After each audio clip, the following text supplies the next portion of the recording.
What's up, everybody? Welcome back to another week of Tower Talk Show. Happy reset. Happy the last show before Thanksgiving. So happy Thanksgiving to everybody. Getting ready to stuff all. I'm just going to start this one off by saying all of the pumpkin pie is going to get eaten in my house. I don't care what any of you guys say. I love pumpkin pie. That's how we're kicking this one off. Do you? Gamer, do we agree on something? We did. Hold up. Look up right now. Look up at my eyes in the camera. Dude, I love pumpkin pie, man. It's the best thing in the world. Do we agree on this right now? Dude, the pumpkin pie blizzard and Dairy Queen. Oh my gosh, when it's the seasonal, love that thing, dude. Taka, can we agree that pumpkin pie is never your go-to when pie is on the table? Absolutely the worst. The worst. The worst? No, dude, there's worse than that, dude. I can tell you that. Okay, and yes, there probably is, but like there's this like key lime one that like is like a pudding fill, whatever the people usually bring, and it's just straight up garbage. It's like no, but like it's like this weird one like that people make. It's like a key lime pie, but like it's like whipped cream in the middle, like instead of like dude, it's just garbage. Everything you said sounded good. No. It's chocolate just French silk, dude. Just so you guys know, there are people in this world who on purpose put vegetables such as carrots and peas, chicken, and like savory crap inside of a pie crust and try to sell it to me as pie. No. It's called a chicken pot pie, and it's amazing. Chicken? Okay, hold on. I will disagree there. Chicken pot pie is pretty bomb, dude. Like it's pretty good. That's the worst pie because pie is a freaking. How are you gonna give me? It's different if you try to give me dessert as dinner, but you're gonna give me dinner as dessert? No, I just got done with dinner. No, because the thing is like the thing is like in Mexican culture we have empanadas, right? So like. I was always brought up where I'm from. Hold on. Where I'm from, empanadas are sweet. When I first found out that they put meat in empanadas, I was like, what? But then I ate it. I was like, this bomb, dude. So like, you can have empanadas as dessert, or you can have it as dinner. That's how I look at that. It's just, they make the exact same thing. Yeah, you don't eat chicken pot pie as dessert. That is the dinner, and then you have chocolate pie, which is the go-to pie. Okay. Also, this needs to be known. You don't like any other pie other than chocolate pie. Why would I eat any other one? Time out. Would cheesecake considered pie or cake? Cheesecake's cheesecake. Cheesecake it's not either, I don't think. It's neither, so it's its own category of heavenly dessert. Because Hey. like no one bashes on cheesecake, right? It's like automatically, right? It's automatically the best, right? Yeah, leave it out of the argument. Cheesecake is fine. Okay, all right. I'm just making sure, man. I love cheesecake. I'm just saying I don't want them beer to be like, "Whoa, cheesecake is disgusting. Who eats cheesecake?" No, screw you. Why would I say no? Cheesecake is fine. You're the only one that disagrees with me on everything. No, dude. We just had a bro-nection. We just had a bro-nection. Saying, bro. That's our first one. Don't freaking put that on me like I'm about to say cheesecake is nasty. Dude, it has cheese in the name. Beard will eat anything that starts with the word cheese. The only thing going against cheesecake is the fact that cake is in the name because I don't like cake. You don't That's like the cake? only thing. No, dude. In a world where pie exists, why would I want cake? In a world where pie exists. There is an exception. I'm not the biggest fan of cake, but if you had tres leches, oh yeah, dude, you know. Okay, tres leches, dude. My wife makes a triple chocolate cake. She makes it to me every day on my birthday. Every year on my birthday. The best chocolate cake you'll ever have. Best chocolate cake you'll ever have. Is it red velvet? Because red velvet's the best chocolate cake I've ever had. That's red velvet cake, though. Dude, what's red? No! You didn't hear me right. Cream cheese I said that's red velvet cake, though. Oh, I thought you said what? Red velvet is chocolate. I mean, there's chocolate with it. In a way, there's chocolate. All right. Carrot cake's good. Okay, there you go again. Is literally chocolate. What do you? Yeah, red velvet literally is chocolate, and the carrot cake, dude. We already talked about how cake's not like my thing, and then you're gonna try to make it into a dinner cake again. I'm not doing it. My wife makes the best homemade carrot cake, dude. I'm telling you, man. My wife can cook, man. Well, listen here. She takes after her mom. Why do you think I got this? Dude, you're swagra. Because I've had your wife's cooking too. It's all the bomb. You've surrounded yourself with women who know how to cook. That's how we all get one of those things. Beards? That's why I have to grow out of beard. So they can hide my papada. I know. Double chin. Yeah, I can hide my double chin. The double chin. Like she just made me like cinnamon rolls, man. Freaking and we saw them. Yeah. Zero invite, by the way. That was in the pregame show, and oh man, there's a reason why we don't show that stuff on camera. Yeah, demonetized. Not that we are. That's right. Yeah, demonetized. Well, either way, happy Thanksgiving. Happy Thanksgiving to anybody who's listening. Thank you. And Brian, we see you in Facebook chat. Thank you, sir, for being here. I want to say, though, before we get going with this week's episode, if you are here listening to us right now, live on Tuesday night, or if you found us on Spotify or YouTube and you were listening to it, if you're from the future and you're listening to us in a future date, I think so far we've given you some pretty quality content. Why not like and share this video with just one other person that plays Destiny? Or maybe they used to play Destiny and think it's a dead game. Well, we have some numbers to talk about tonight as far as raid race and how many people were playing and watching. Destiny has been a ton of fun lately, and we have a ton of fun making the show, so share it with some peeps. Intros, we have Taka here with us. He does look a little different. Yeah, I apologize for the camera setup. The audio quality, not quite on par. Yeah, your I'm Xbox traveling. chat. Yeah, traveling for the holidays, so just kind of doing what I need to be able to be on the show. So yeah, hopefully so thank you can bear with me. Of course, we got former Guardian in the house, as per usual, and of course, Not So Gamer. Not So Gamer being the ballsiest among us. You tackled the day one raid race. Why did. Don't you give us a little snapshot of what your stream was like on Saturday? How did you can. Yeah, for those that tuned in, I had about a good turnout, about 15, 20 people that were tuning in and out. I wasn't all together. I think altogether I had like 75 viewers, which is pretty cool for a day one raid. For me, at least. I'm not like a hardcore streamer yet. But other than that, I mean, it was super fun. I mean, obviously, I mean, I'm not an expert in raiding. I'm not like a huge, like, I'm not going to sit here and be like, oh, I'm like this big old PvE player, which I'm not. I'm not as sweaty in PvE as I am in PvP. But as a content creator that's starting to grow itself, I figured, it would be fun to do something that outside my bubble, something that I've never really done before, and doing a day one raid when it first drops has always been a goal of mine. So I teamed up with Devil. Some of you guys may know him. He's been on the show a few times, and it was fun. Like, I mean, we pulled out a couple of teams, and kind of last minute we had a couple of teammates that backed out, but no matter what, we pulled through, and I thought it was a success, even though we didn't finish the raid. I mean, we did beat the Sparrow part. Spoilers, by the way. There'll be some stuff we'll talk about the raid. There is a Sparrow part right in the beginning, which is super cool. You jump in, you like kill a bunch of things, and then like as you're going down, you had to jump on your Sparrow, and then there's these like little hot pods that you're supposed to like each station, and then you have to follow this light. And then as you're traveling, you get frostbite. After like frostbite times 10, you pretty much die. So you got to keep on going and then follow the light until you get to the, Clovis or whoever's laboratory. Spaceship. Yeah, you get to the laboratory, and then you pretty much start with the first encounter.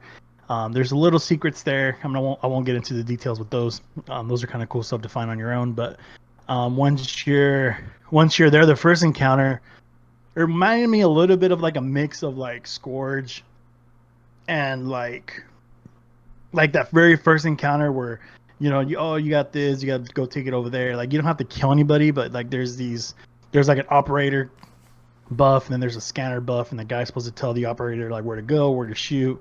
And I mean, it took us a couple of tries. Like when we got there, I believe like everybody was on the same level as us.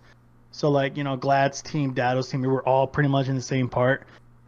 which was kind of cool. So that it did feel like a race there.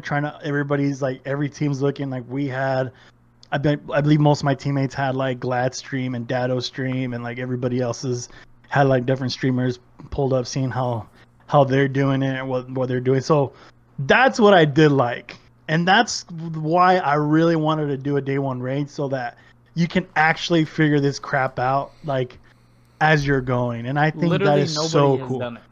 Exactly. You know, it's like there's no playing... guide to look up. There's no like, exactly. There's no nothing. You know, it's like when you buy like a Zelda game back in the day.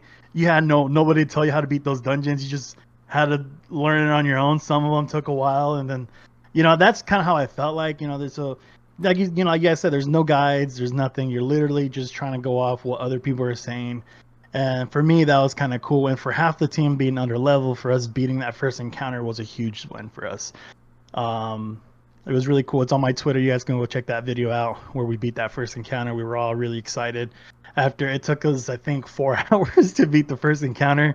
Glad's team, after an hour with us, advanced to the second. And then as long as it took us to beat that first encounter, he beat that second encounter. So we figured it was going to be really tough getting in there. And yeah, I mean, we were there for like a good 3 hours and we gave up. On the first one? On the third encounter. Where you have to fight Frick, what's his name? Is that not the second encounter? Well, technically second, technically third, depending on how you look at it. Like if you don't count the Sparrow racing, is the second. If you count the Sparrow part, it's like the third. Because like there is a chest at the end of the Sparrow.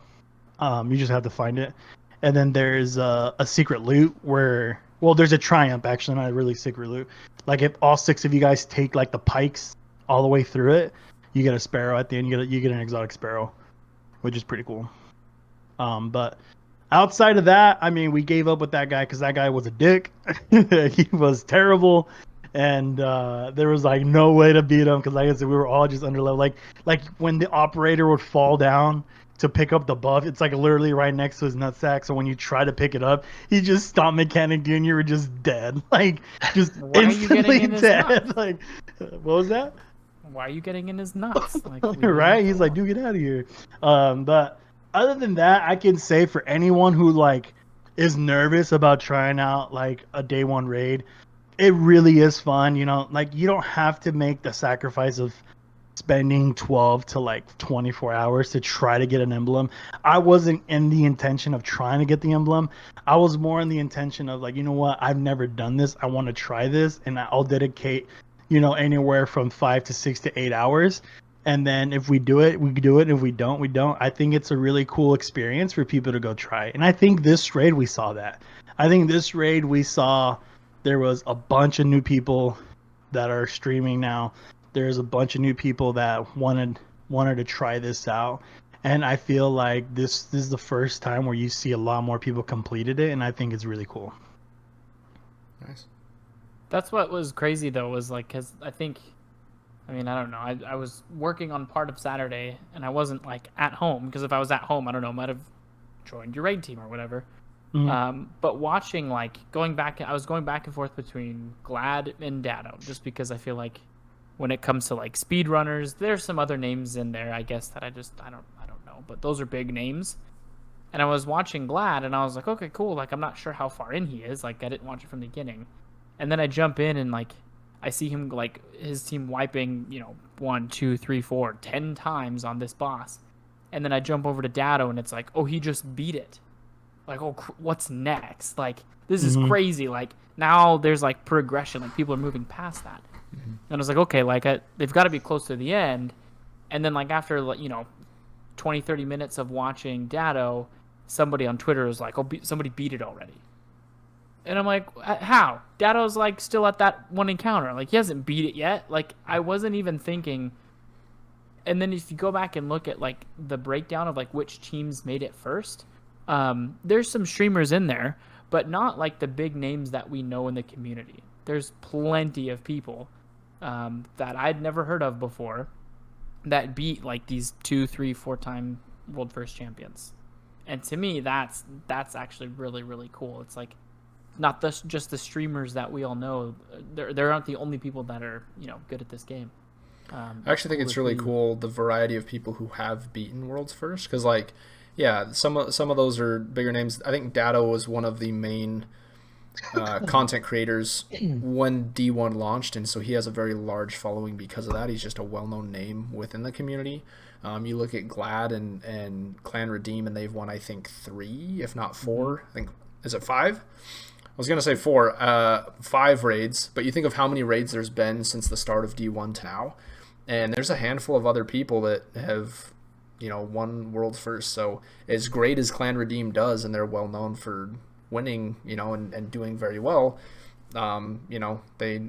this time around someone else was able to figure out the mechanics quicker and make it through. And like that is, like Gamer was saying, the excitement of raid day and World's First race is raids are not built up of just how quick can everybody do DPS. It takes 1, being able to figure out the mechanics and understand what's going on, 2, being able to execute that, and then 3, having the coordination amongst a team to pick up each other's slack when somebody dies, or needing to pick up a res, or making sure everybody's on the same page and just working together as a team. And so even people who have won raids in the past, everybody has to be on point in order to finish, especially on day 1 with contest mode, to get past every single encounter. And so there's going to be teams that are just more on it at that time than somebody else.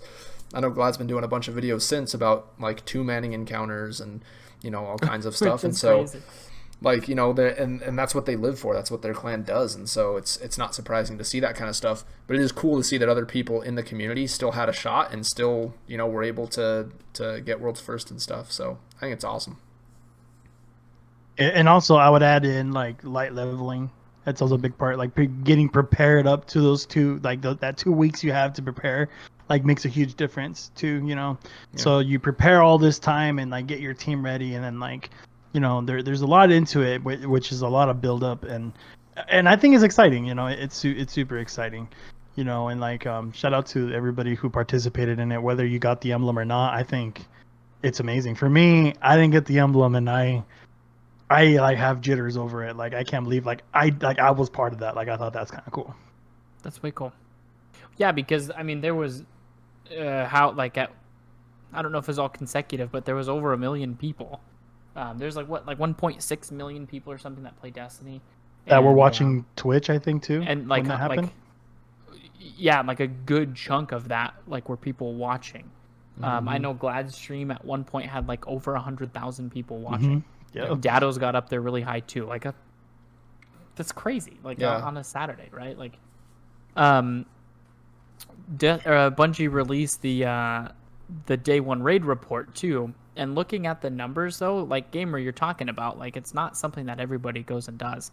Believe it or not, that this wasn't the most attempted World's First. It was Leviathan. This was all the way back in vanilla D1 or D2. Sorry. There were 376,000 people, or I guess teams or whatever, that attempted day 1. It was 100,000 more. There was 279,000 that attempted Deepstone Crypt. Leviathan, though, had less than a 1% clear rate. So there's only 761 teams that cleared it on that first day. Granted, that's back. It was a double primary. Like snipers were special or heavy ammo. So the game was totally different. But this one though, it still had less than a 2% clear. So of those 279,000 teams, just over 5,000 of them finished. That's insane. Less than 2% of the teams that tried it finished it. Like that's to have been among either of those 2 groups, the people that tried it or the people that finished it. Like that's an accomplishment. I think it wasn't the least successful. There was others that were even less so, but those were early on when the game was just different. But yeah, that's crazy to me. And so I mean, I think a lot of that has to do with contest mode as well. Nobody knowing anything about it. So now that guides are out, contest mode is turned off. There's going to be a lot more people that go in and finish it. But very successful. I think it was a very positive weekend for the community. And I don't think we've had very many positive weekends. The summer was kind of rough. Trials was kind of rough, so I think it's cool to just have a bright spot. But I feel like this raid though, I feel like more teams completed it more than any other raid, have they? As far as the number of teams that completed it, yes. That's what I'm saying, right? So a lot of people got that completions. The 24-hour emblem, right? Yeah, because like right now there's that debate going on about 24-hour emblems. Is it worth it or not? But I think overall, from when Destiny with the raids and stuff, I think, like I said, now we're at a point where I feel like people aren't scared to do raids anymore. Like people actually have a team now to go do them. That's why I think you can see all this accomplishment from this going on. I think the 24-hour raid emblem is a cool thing to still have. I don't think if you got it and people like Glad or Dead or like bashing saying that it's kind of a shame that like so many people have it. Like I still think because like there's so many more players that are actually trying these raids out now, I think it's cool. That should be a plus for Destiny, not a negative for them. Because you want more people to participate and be able to accomplish these things. I mean, don't get me wrong. Yeah, we would wish to have like a last wish again, right? We're only like two teams in the entire world finished it within the 24-hour. So only 12 exclusive players have that 24-hour emblem. Like that is cool, but it's also cool knowing that a bunch of other teams can come in and just get that thing done too. See, but there were just under, let's just call it 20. There were 20,000 attempts. So 20,000 teams attempted Last Wish. That's it. 20,000 out of was it a low point in Destiny's history? Yeah. As far as player base goes. Yeah. So we'll just, I mean, okay, yeah, whatever. Maybe it's, It was also... You can look at this as easier, but... Oh, no, you also, looking back on it, that was... There was a lot of controversy when you're talking raid races as far as how soon and how late they should have these raids begin. And if I'm not mistaken, I mean, I know that Forsaken there was a large light jump, so there's a lot of grinding that you had to do, and they've also adjusted that system quite a bit. We're talking 2 years ago, when we're looking at Last Wish, and that was back when blues didn't drop at your level, and so once you hit that soft cap, blues were nothing. And so it had to be powerful drops, and there was a heavy grind involved with a quick turnaround on when the raid actually was from the time Forsaken launched. So that was a big topic of discussion, and since then they introduced contest mode. They pushed out the time in which the raid would drop to give more people an opportunity to level up and be part of this raid race. And so when you're looking at how many people attempted and the numbers and that sort of thing, I think it's great that the numbers have gone up because it shows that people felt more inclusion and felt that, hey, yeah, I can be a part of this, and they dedicated the time to that light level grind. Whereas back then I think it was more of a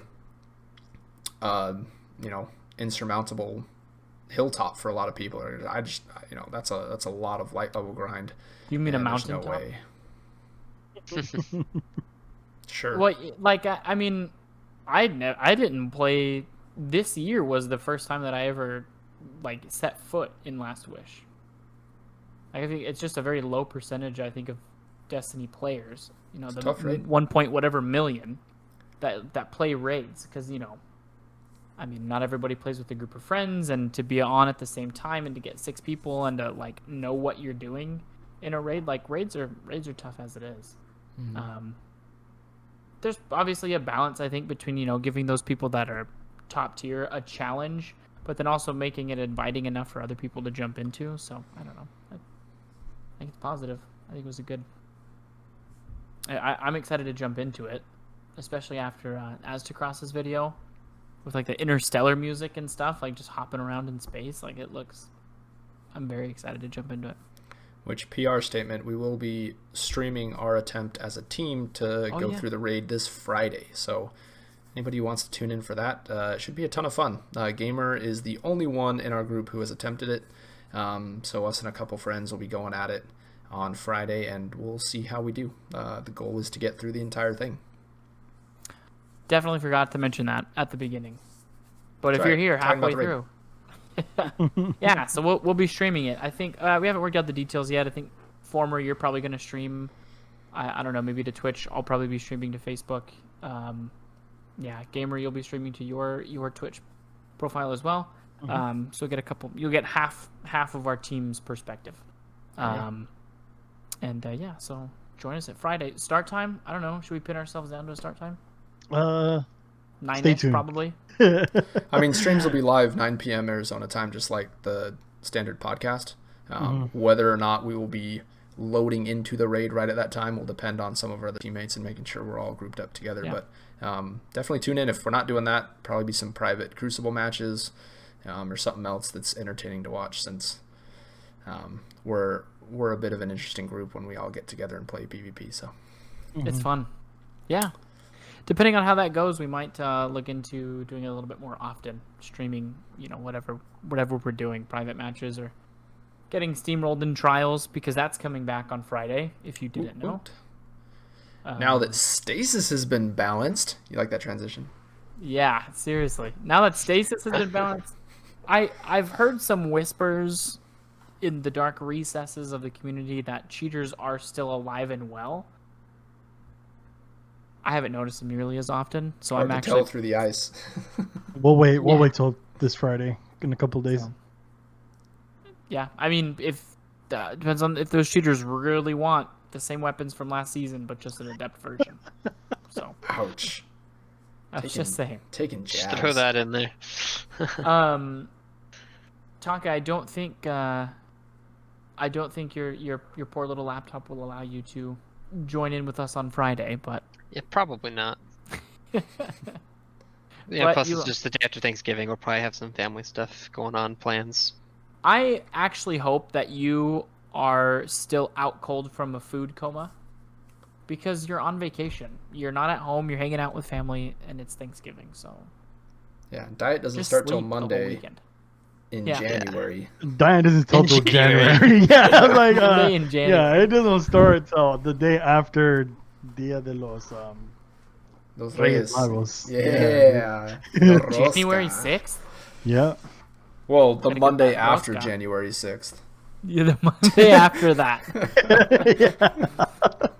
Very non-committal. That's freaking amazing. I mean, yeah, I guess just touching briefly on just weapons this season. There is somewhat of a new weapon pool. Oh wait, hold on. Before you go in there, after that raid was over, there was a cutscene. I don't know if you guys saw that. There was a cutscene when you loaded into Europa. Beers, is new to you? Have you not loaded in since the Deep Stone Crypt has been? No, I haven't played since Friday. Okay, yeah. So there is a cutscene. So when you go in tonight, you'll see it. And it's kind of cool. It's pretty cool. I liked how they tied this all in, and then once you load it in, they released the second half of Beyond Light. So you could get the Lament, and obviously that's where you're going. I just wanted to throw that out there. This is cool for everybody, by the way. It doesn't matter if you have not even loaded into the raid. Once the raid was beaten, next time you log in, so if you have not logged in since Saturday, like Beard, you will get to see the cutscene as soon as you load up the game. And it is pretty cool. Spoiler warnings: Zaval is back to being a dick and says we can't go to Europa, and we all said screw you, and we are still there. Well, paint me titillated. I'm very excited to jump in and see what this cutscene is all about. Titillated? Is that kind of... Yeah. Anyways. Anyways. No, it doesn't have anything to do with breasts. Titillated it's like intrigued or like... Nobody inferred that. It's just not a common I did. I was thinking it. Just because you don't know words. Oh, man. Especially after those cinnamon rolls. Our conversation before the cinnamon rolls. Similar. Yeah. Oh, yeah. We had a whole conversation. All right. So guns and shooting people. I just got an image of that conversation and then just guns. It just reminded me of Austin Powers with the fembots. Oh yeah. And the guns that come out of yeah. This is a PG family show, so look it up. And if Austin you don't know Powers PG. So Google it. Google it. It's like the beginning of like Austin Powers 2. The fembots? They're like halfway through.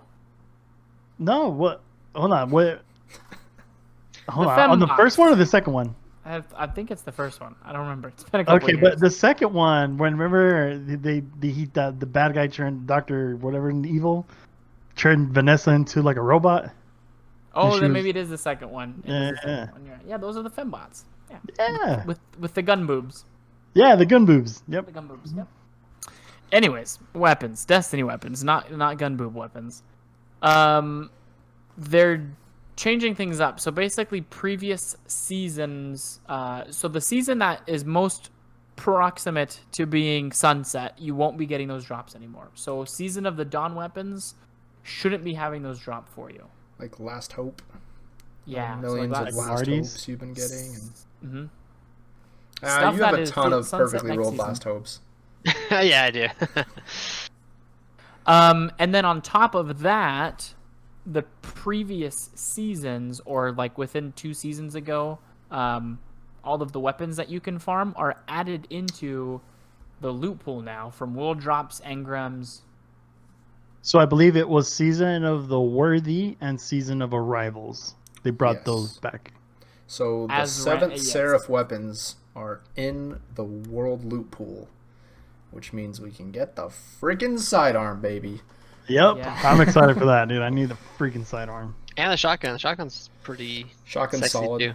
If you didn't get a good shot. I got 2 god rolls on them already, which I'm pretty stoked. The SMG is great shotgun... for Warmind cells. If you don't have one of those yet, pick one up. If you didn't get an Ecleos last season, come on.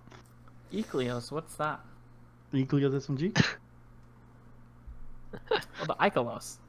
Whatever. You guys in your American ways. It's not Achilles. What are you talking about? You guys freaking lost your minds when you found out that the Antiope is not pronounced Antiope. So... Yeah, I'm Mexican, dude. Yeah, didn't lose my mind. Just gave 0 Fs. How was it pronounced? You guys were like getting aneurysms in the Juicy's video. Antiope. I don't get that. One time when I was on my mission in California, there was a street, and I was saying Buchanan, and they're like, "Dude, it's Buchanan." I'm like, I don't see a freaking K. I don't see a freaking K. Like what? There's a CH there. That's what they taught me in elementary school when I was learning English. Like it's Buchanan. I was so pissed. Okay, for the record, it's called the antidope. So it is, yes. That's how you pronounce it. It is the antidope. Fun fact, you know Spanish, right, gamer? That's my first language, yeah. The letter K doesn't exist natively in Spanish. Yeah, I know. That's weird, isn't it? That's weird to think about. Just saying. I mean, I was born knowing that. They also have 3 additional letters in their alphabet, one of which is 2 L's side by side. Yeah, a whole nother letter space for that. Yep. So yeah. Anyways, it's and with the accent mark, what does that make? No, accent marks aren't part of that. That's not part of the alphabet. I'm talking Enye and stuff. Anyways. Which, by the way, I feel like that. I don't know about any other languages. Just as a disclaimer, but it's like every time I feel like the Spanish alphabet gets brought up, it's changed somehow, because apparently like the double R, the double L, like don't exist in the alphabet anymore. Like they've just been removed. They exist in the language, but they're just not in the alphabet. I don't think they should be, if I'm gonna be honest. But yeah, like it's I don't know. I've never known. See, when you learn your ABCs, you learn it just normal, like you guys learned it. Like there's no extra stuff on it. That's the original alphabet. So like the original just pure letters is that, and then you have like the add-ons and stuff like that. Like so it's gone back though. Like they've taken the add-ons out from like. Exactly. So you don't learn it with the add-ons. You just learn the actual alphabet. And then how did we get on this topic? Why are we talking about the Spanish language? Because Buchanan. Because 3 of our 4 crew members speak Spanish. Okay. Because Buchanan is pronounced Buchanan. So 7 Seraph weapons. Well, because Ikelos, to be honest. That's how we got here. It's Ecleos, dog. Okay. Not even close. I think it's Ikelos. Not even close. Ikelogs is what it is. I'll show you. Ikelogs is now the official name. Point being, there are no new weapons really to like other than just the seasonal ones and then the ones that drop with Beyond Light. But the world loot pool is different. I don't see why that can't just be a thing going forward just in Destiny where like the previous season or 2 seasons ago weapons, you just now have an RNG chance to pick that up. You can't go farm them, but they can randomly just drop for you. I like that change. So I'm just going to straight read it from here because we keep getting off topic. Removed all legendary weapons that hit their infusion cap at the end of the season. That is, Season of the Dawn weapons are now out. Added all of the 7th Seraph weapons from Season 10 and all of the Season 11 seasonal and planetary reprisal weapons, which were from last season, which means everything from the Umbral engrams as well as stuff from the Season Pass. Also, weight drop chances so that the newer an item is, the more likely it is to drop. So stuff from Season 10 and Season 11 will not drop as frequently as the newer stuff that's added to the loot pool, but they are in there for variety's sake. That's a great change, I think. Solid change. So is this like a worry to us because there wasn't enough loot to begin with? Everybody complained when Beyond Light launched that there wasn't enough, which...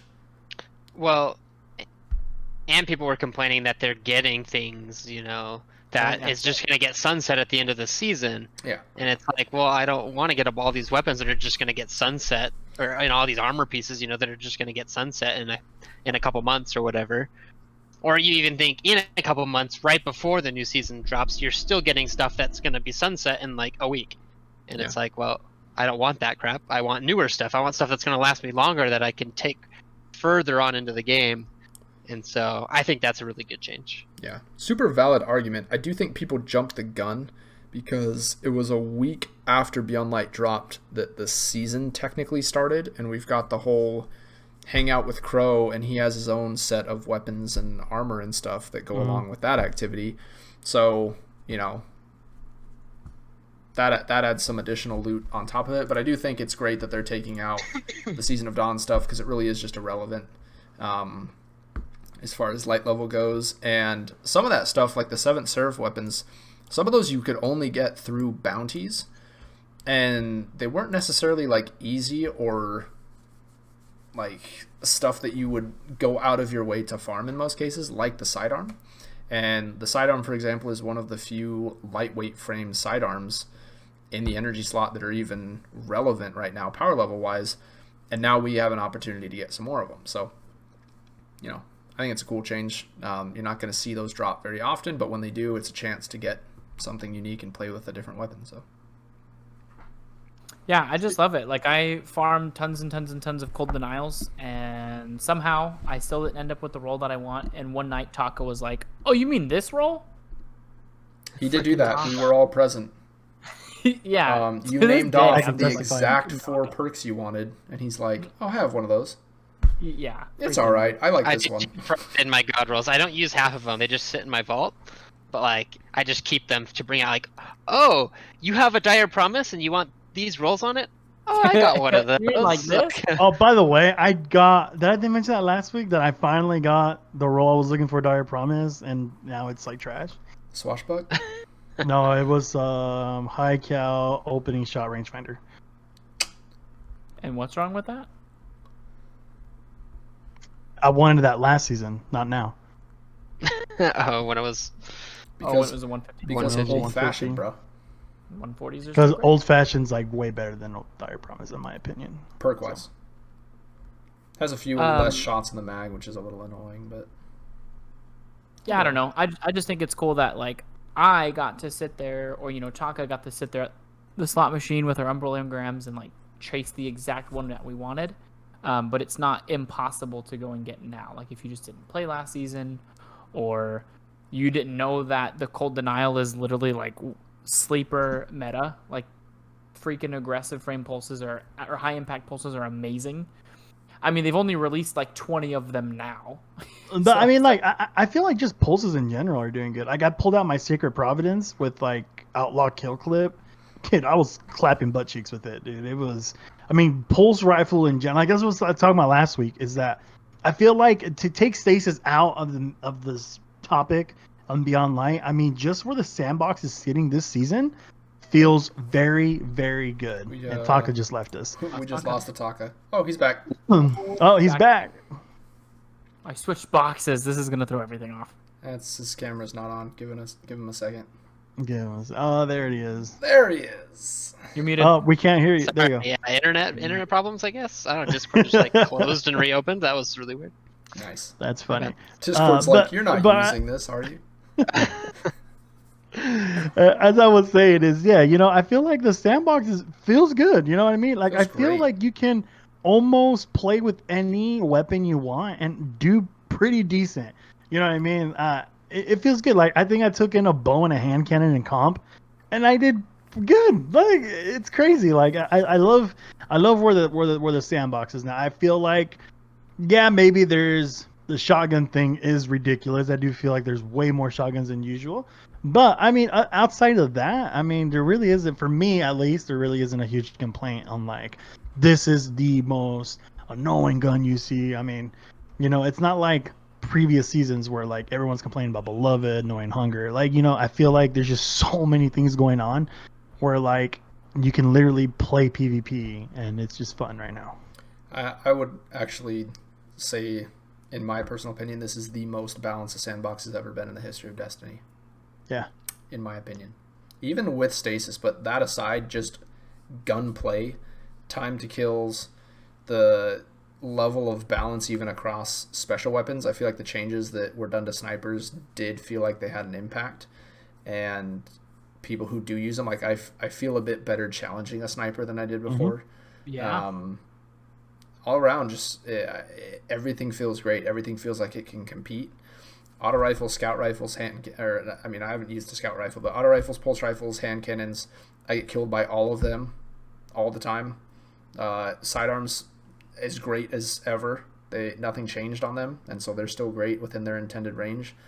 SMGs too, certain archetypes are better than others, obviously, with just the way that it works like an auto rifle, but it all feels really good. And special weapons are going to be strong because they're special weapons, but as we talked about last week, Stasis kind of gives you a way to counteract them. And so, I was watching a clip from someone that they were getting chased by a super and they chucked the glacier wall in front of him. Didn't even freeze the guy, but he ran into it, slashing with his super, and it killed him. It was just like, it was a way to just throw up a defense and put some damage on him while he was shooting at him. The super broke the crystals and it killed himself? It did shatter damage to, like, they had put damage on him, they chucked the crystal, the super ran into the glacier grenade and broke it, and the shatter damage was enough to finish him off. It's like, wow. There's a handful of ways to kind of be creative now and combat things like supers, like shotgunning, and then being able to engage snipers. I've even seen a few people running fusion rifles lately, which, when was the last time you saw that? Like, snipers and shotguns are just the go-to all the time, and so to see people run fusions, I was like, that's a sign that things feel pretty balanced. Like, they don't feel confident enough to take shots with a sniper, and they maybe either don't like the way that shotguns play or they don't like to ape that hard, and so people running fusion, right? And it wasn't even like a solid it was a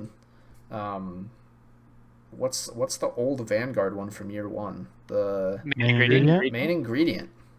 I got killed and I was like, freaking fusion, right? Look at his main ingredient. I was like, wow, it wasn't even an aggressive frame. I'm offended that I've seen a lot more Telestos now. Oh, Telesto is really good. That's still a thing. Telesto is in the game. I've seen a lot more of those. You see, I would say the main ingredient. That's like main ingredient's like fine. It's into this game, are we? Like, there's different stuff. There's new stuff. Yeah, it's just it was in.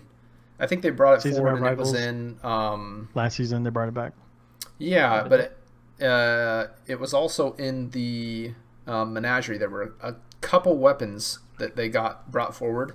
Last Dance was one of them, and I farmed a few of those, and so you could get solid rolls on them. And so, I mean, it's not a bad fusion necessarily. It's just not an aggressive frame, and so there's better options out there. But I mean, I love seeing people use different stuff. Taka, what guns have you been rocking lately? Because I feel like you liked ARs, but they were just really strong. But I know you're not like a huge hand cannon fan. And I haven't ARs were definitely hit. Like you can feel it, the change to the damage. I I think I still get killed by them. I still think they're in a decent place, but I do feel you lose some of those range battles against pulse rifles and things that are really strong right now. But I mean, I've just been loving Stasis. Guns are optional. Let's be honest.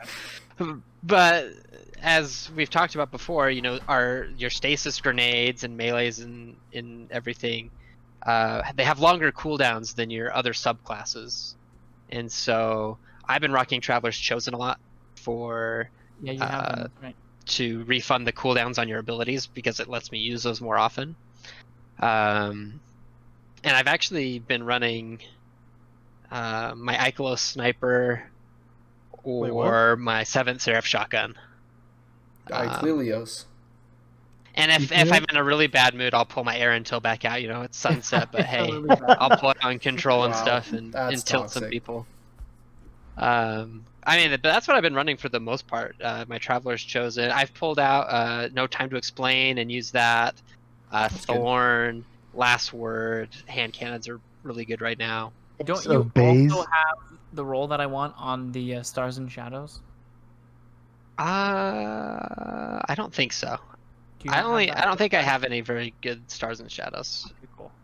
I got 2 that I like. I'll check my dim after, and I'll know. They've been dropping like candy, but yeah, most of them have been garbage rolls that I've seen. I don't know what that's all about, but yeah, I haven't got one. Well, the one I'm chasing, I haven't gotten one to drop. So do you have Adored yet, Taka? I did just pull it out. I think last night I got my light high enough, so I pulled it at 1250, which is the powerful cap. Which is what I was kind of waiting for because it was a powerful drop when you pull it. Okay. So I've got my 1250 energy weapon now. I haven't had a chance to use it because I'm on, and I don't really want to use it on my laptop because using anything is just horrible. I haven't even done PvP. Can you snipe with a trackpad? I mean, I have a mouse and I have my controller, but shooting freaking dregs in Europa is difficult enough. So. At 20 frames or whatever you said you were at. Yeah, that's funny. There was I feel like this season, almost more than any other season, like the exotics that were given to us, none of them are bad. Like the duality might never replace the chaperone, but that's not what it's meant to do. But that gun is freaking fun. No Time to Explain, totally viable in the Crucible, in PvE. I'm super jazzed that we didn't just get guns that's maybe the quantity of our new guns this season, it's not a ton, but the quality of them, I feel like we have some very, very, very good guns. What's that giant fuzzy thing? It's my dog. Oh, it's your dog. Dude, I love how she let your dog in and then peeks into oh no, she's peeking. She's 3-peeping. She just ate. Yeah. She's like, ha, it worked. Now he's in charge. Yeah, the sword's freaking good. The raid rocket launcher apparently is out of this world. I've heard mixed things about the sniper. I just want to know though, where's Hawkmoon? Yeah, seriously. Well, everybody was expecting it to drop today. Yeah, doesn't seem to be. I think it'll probably come out when Iron Banner comes out, which is the 8th. That's what I'm thinking. I think it'd be a kind of cool quest if it's tied into PvP. To get it, I would assume why not bring it when Iron Banner comes out. So that's just my speculation. I think that would probably be around the time. That way, it's right before the holidays, so people can earn it and right when they're on vacation and stuff. So, but I mean, there's just been so much to do. Mm-hmm. There's a ton to do. There's just been so much to do. Fragments to get. I mean, Beard hasn't even done half the things yet. And so I want Hawkmoon, but I've still been tied up. I just got the sword, and I haven't to go farm for way too long, staring at the stranger. That's why. Dude, whip her out. Where's she at, dude? She's right in front of him. She's within arm's reach. Let me tell you, right here. Let's focus in on this. Boom. Yeah. Right there. Yep. Why don't you just put the face cam on her? Why do we even have to look at you? Yeah, bro. True. There we go. Much better. Big improvement. She's a solid character. Awesome. Destiny's Love fun. So, feels like we should probably dive into the stasis changes and the new aspects that just recently dropped with the beating of the raid. So yeah, tell them about it. I was kind of joking about you getting out of the screen, but along with the changes to weapons, last week's TWAB on Thursday brought some serious changes in balancing to stasis. I don't think anybody was prepared for the level of changes that came, but it definitely shook up the Crucible and, in my opinion, outright balanced stasis. I don't know if there's anything else change-wise that I personally would like to see, but I'm going to run through real quick and just read off everything that was changed. So stasis breakout damage reduce from 110 to 90 HP. They adjusted the curve that reduces breakout damage using resilience, so you more quickly, with just a couple levels of resilience, take much less damage. Increase the damage reduction effective resilience so that higher tiers of resilience are more valuable. Caps out at 90 resilience, so 90 to 10, there's no difference between the two as far as breakout damage. Here's the more impactful changes. I would say Penumbral Blast, which is the Stasis Warlock melee. Projectile speed reduced by 20%. Also, the range was reduced. It used to be able to reach 28 meters. It reaches a max of 16 now. The Winter Wrath Stasis Warlock Super, duration reduced by 6 seconds from 30 to 24. The light attack costs 0.5% less, so it doesn't consume as much of your super when you shoot the attack that freezes. And then Cold Snap Seeker speed reduced by 23%, which is the grenade that insta-freezes. And then they made specific changes to PvP when using abilities against Guardians. The Cold Snap freeze duration was lowered from 4.75 seconds to 1.35. Ice Flare Bolts freeze duration lowered from 4.75 seconds to 1.35. Penumbral Blast, again, the Stasis Warlock melee, was also reduced 4.75 to 1.35. And then the heavy attack from the Stasis Warlock Super no longer affects players who are not encased in ice, so it doesn't do damage, but if they're frozen, it one-shots them. So, in other words, the Cold Snap, the Warlock melee, and the Warlock aspect freezing durations against Guardians were reduced from 4 3/4 of a second to basically 1 1/4 second, 1.35 seconds. Substantial. It is so quick you can't actually break out of the ice manually. It will just thaw before you have the chance of doing it. So you do not take breakout damage, and it lasts just beyond a second's time.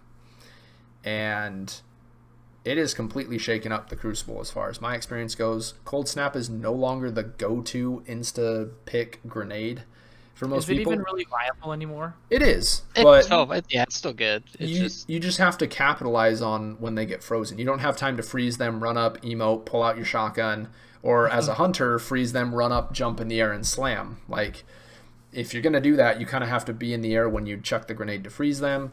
Like, you have to anticipate the fact that they're gonna get frozen, and you have to shut them down. 1.35 seconds is plenty of time, no matter what primary you're using, to shut somebody down before they start moving again.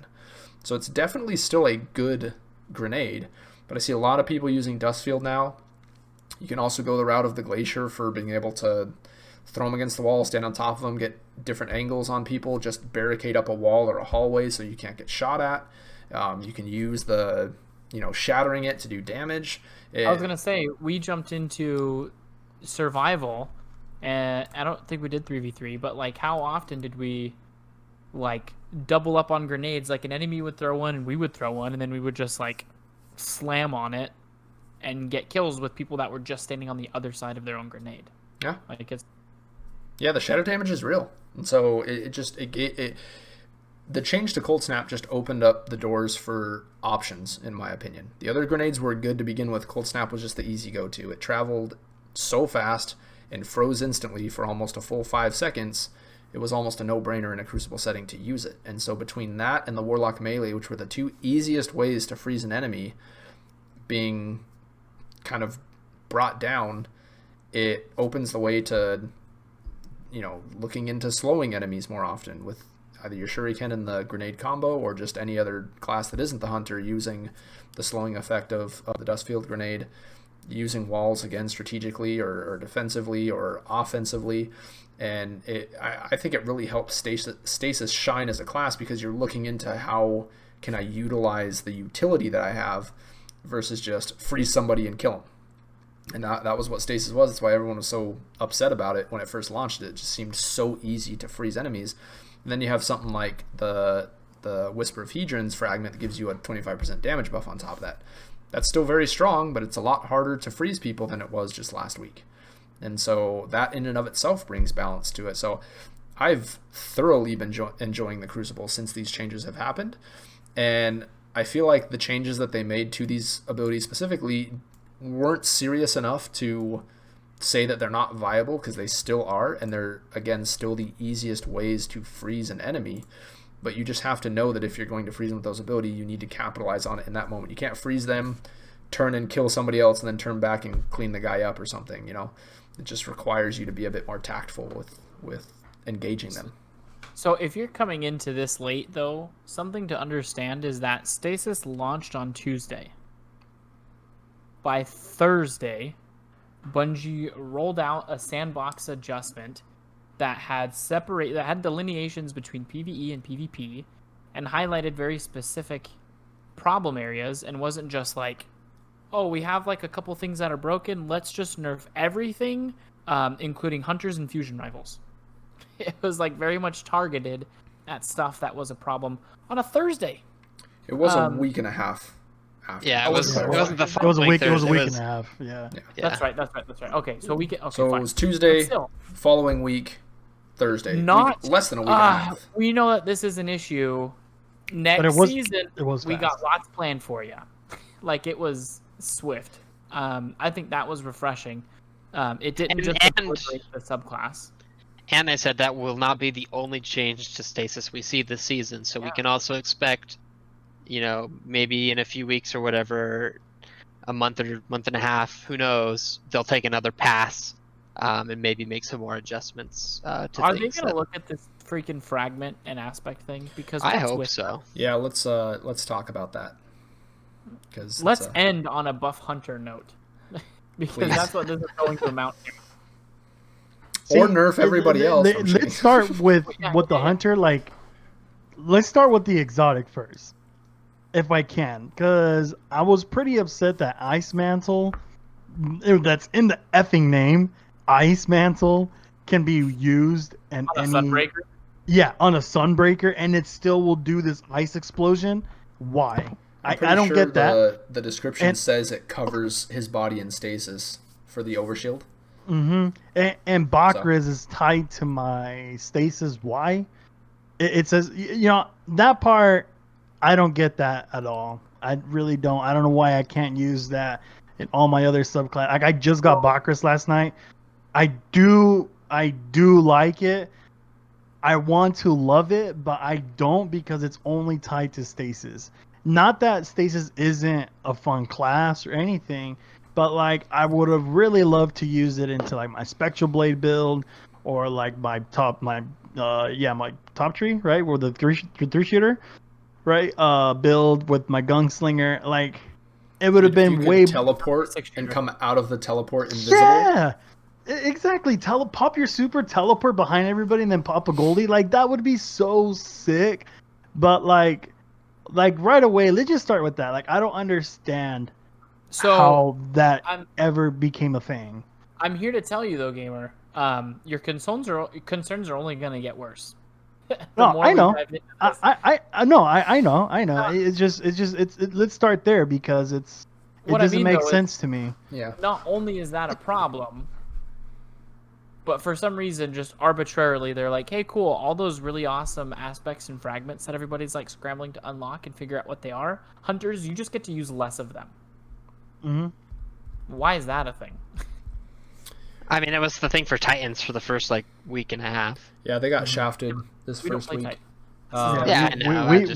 We thought they were going to get shafted bad, because they were only allowed to use one for a while. So real quick, just to clarify what we're talking about. So the aspects are the item that determine how many fragments you can equip onto your subclass while playing Stasis.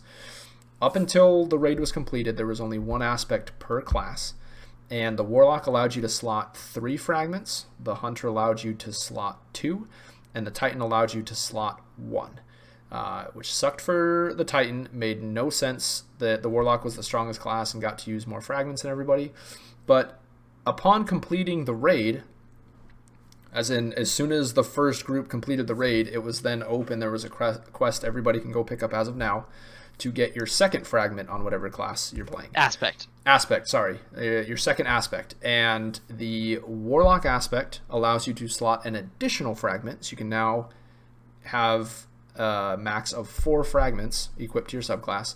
The Titan adds an additional 2, so you can have a total of 3 fragments. And the Hunter aspect adds 0 slots. So we are still stuck at 2 when the Warlock has 4. And you still can't use the Bacchus, whatever, on Goldian Gun. Yeah. So no, I know. We had a brief conversation amongst friends about this off podcast, and the reoccurring question is just why. Like the concept seems to be a stronger aspect should be limited in the amount of fragments you should have so that they offset each other. You have a really strong aspect with some great ability, then you shouldn't have, as many fragments. Understandable, but with the limited choices, everybody has 2 aspects and that's it. Hunters are just at a disadvantage, especially when you're looking at fragments that have a big impact in gameplay, and especially when PvE or PvP, whichever way you want to look at it. There's one that gives you more super energy. There's one that gives you back your class ability energy. There's one that when you shatter crystals and guardians that are frozen, the explosion is larger and does more damage. There's one that gives you a damage buff for 10 seconds, 25%. That's significant. And other classes are just able to equip more, and it doesn't make sense. To me personally, it doesn't make sense. I honestly am almost of the mindset that they should all just be able to equip 2 maximum for balancing purposes, because fragments are that strong. I don't even... If I could equip 4 onto my character, I would feel broken. Outright broken. And it definitely can't do that. And so... And we're expecting... I don't know if they've outright said this plainly, but I think we're all expecting to see more fragments in the future, which means more options, but more combinations for these other classes when Hunters are stuck with only 2 out of a max of 4. The only thing I can think of is we don't have the full picture yet, so I'm wondering when all of the aspects are available for everybody to get, and we have all of our characters being Warlock and Hunter completely leveled up, and we have everything unlocked, is that each one has their aspect that allows you for 3 fragments, an aspect that allows you for 2, 1, and 0, and we just don't have all of them yet. And the order that they've decided to release them has just made it to where Hunters are able to equip less fragments. And you would hope that's the case, because that's literally what happened with the Titan. They were stuck at 1 fragment only, and now that this additional aspect is dropped, they can now have 3. So you would hope that would be the case, and that they would add 2 additional aspects to every class that would fill in the 2 slots that each of these do not have. And then it would just be fair game across the board. But until that point, you're just at a deficit. And it sucks. Which is why Gamer has just gone to the dark side and decided to play Titan. No, I mean I'm enjoying playing Titan. Yeah, like it's like they're a fun class to play. I mean, yeah, we bash on them because I feel like they're a little their exotics make them like way too overpower. They're also ugly. Not my Titan chick. She's beautiful. But yeah, what were you gonna say, Tucker? I was just saying with this Hunter aspect, the new one, there is a bug with it, and whether that's just a UI bug or an actual bug with the number of fragment slots, the actual line where it displays the number of fragment slots that your aspect gets is just missing on that aspect. So when you look at like the actual picture, right, when you're like hovering over your aspects in game, it shows like the name, it says that it's an aspect, it has like a little picture, and then underneath the picture it'll say fragment slots, and then it will have 3 boxes. You can have up to 3 fragment slots per aspect, and then it'll either be like white, saying like you get 1, 2, or 3. You know, they'll be lit up, or they'll be grayed out. And that entire row where it says fragment slots is just completely missing on that new aspect. And so it's definitely bugged in the sense that it's just not even displaying. So it may just be a UI thing, and it really won't give you any fragment slots. But surely it should at least have the fragment slot line and then show 0 fragments, essentially. So I don't know if it's just the UI that's bugged, or if it's actually bugged and it should be giving us fragment slots and it's not. But I haven't seen any like word from Bungie about that. So yeah.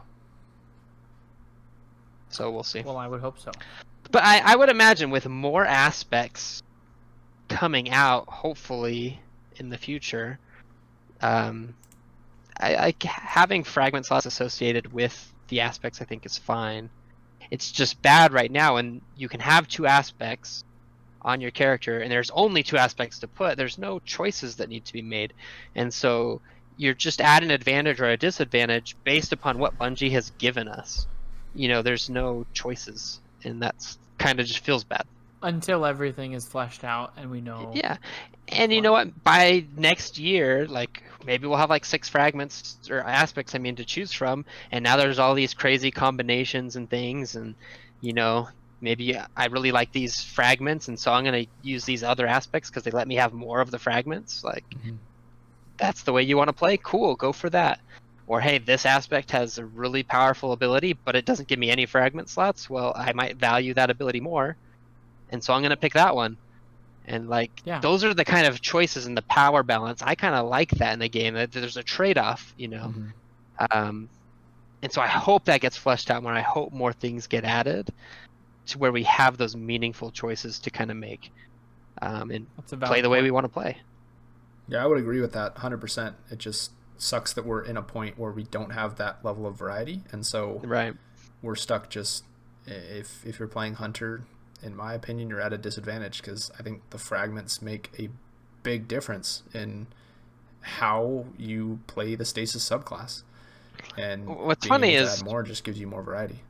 The fragments are kind of like, the aspects were meant to be kind of the bigger, like, powerful, change the way you play the game type of thing.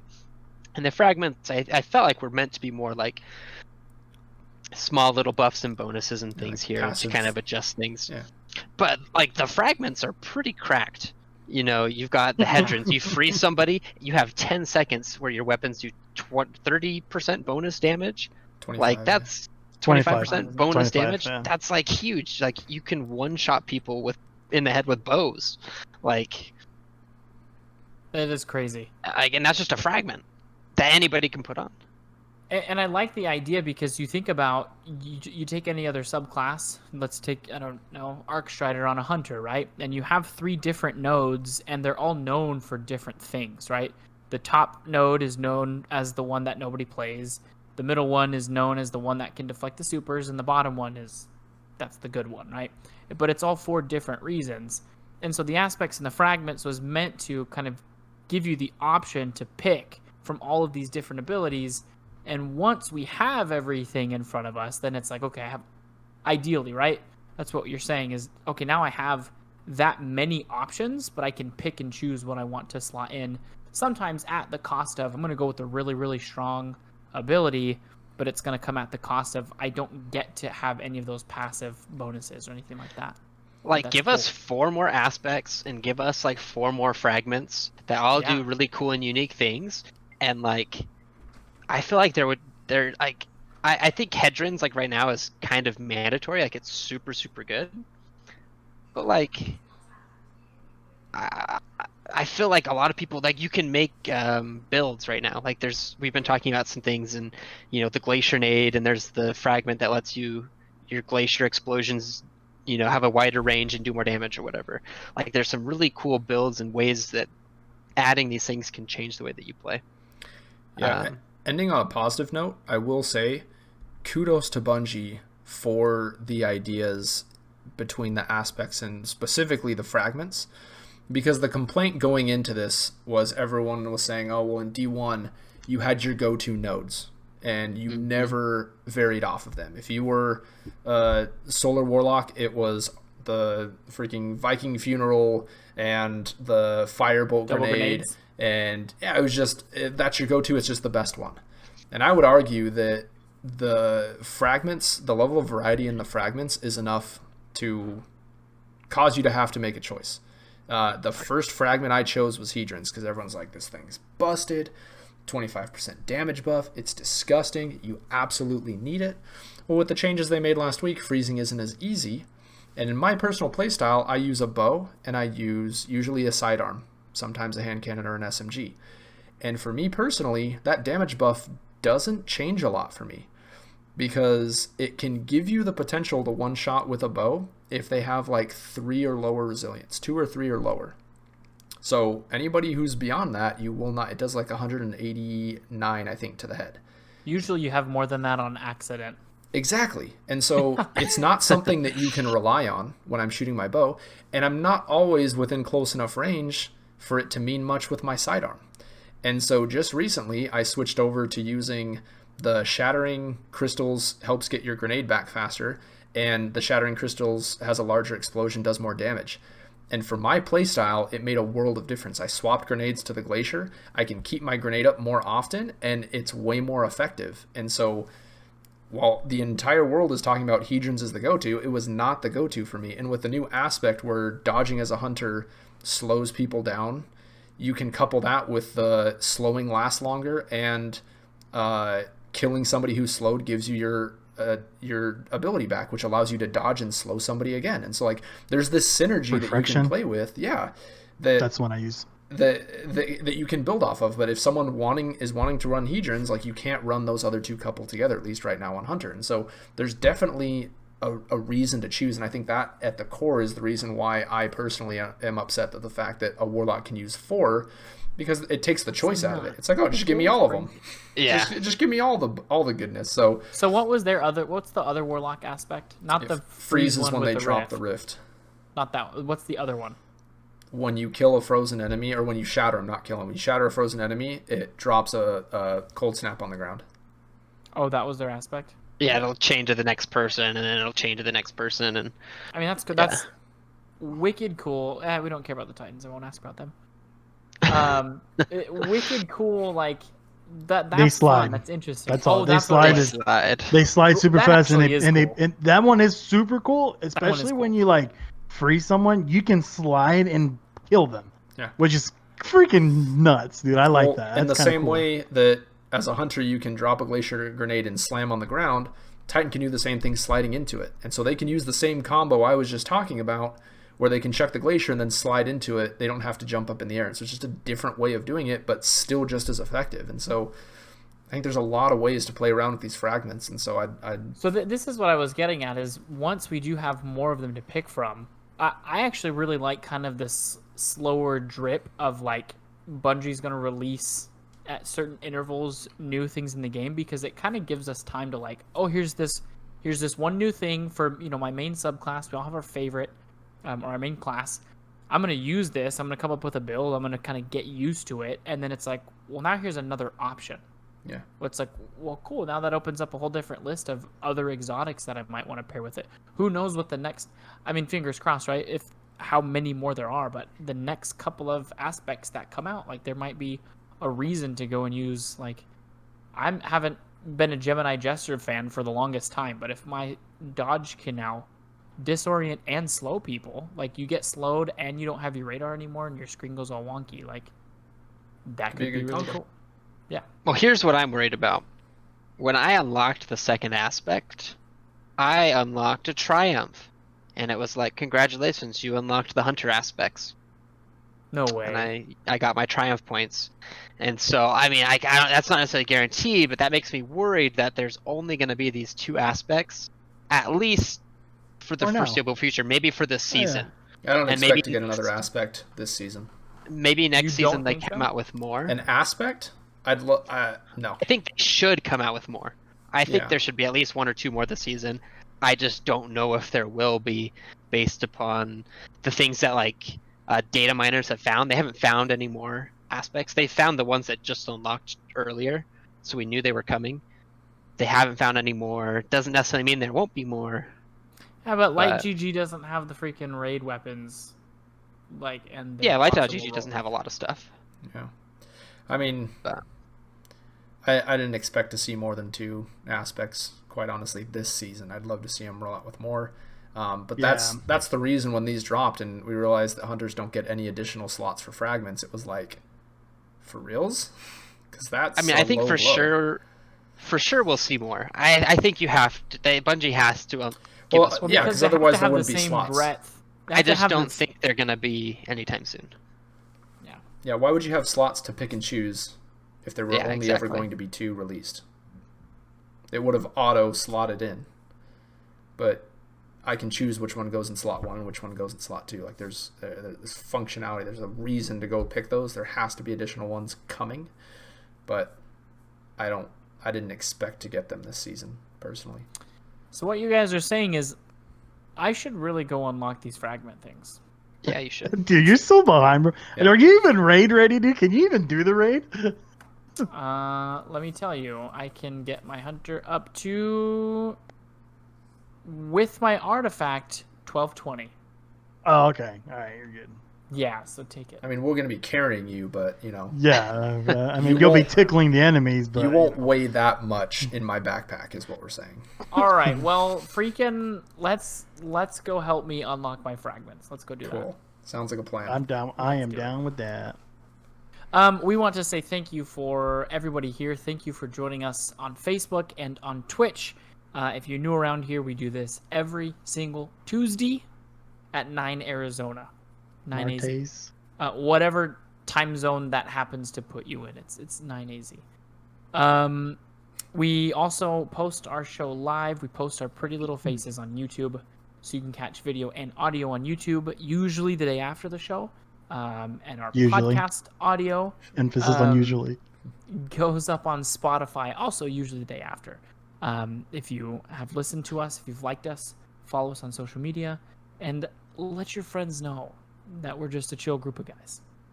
And as a final reminder, we will be streaming on Facebook and on Twitch this Friday. On Friday, yeah, as we jump into the raid as a group. Sans TTS, which we are sad about. Still sad about, actually. Next week I'll be there. Yes. Probably jump into trials or something next week with TTS. So, yep, you can find us everywhere at Tower Talk Show. TTS, where can people find you? You can catch me on Twitter at TheTaka. Former Guardian? I am also on Twitter at Former Guardian. Add me, talk to me, chat with me. He's a cutie. Do it.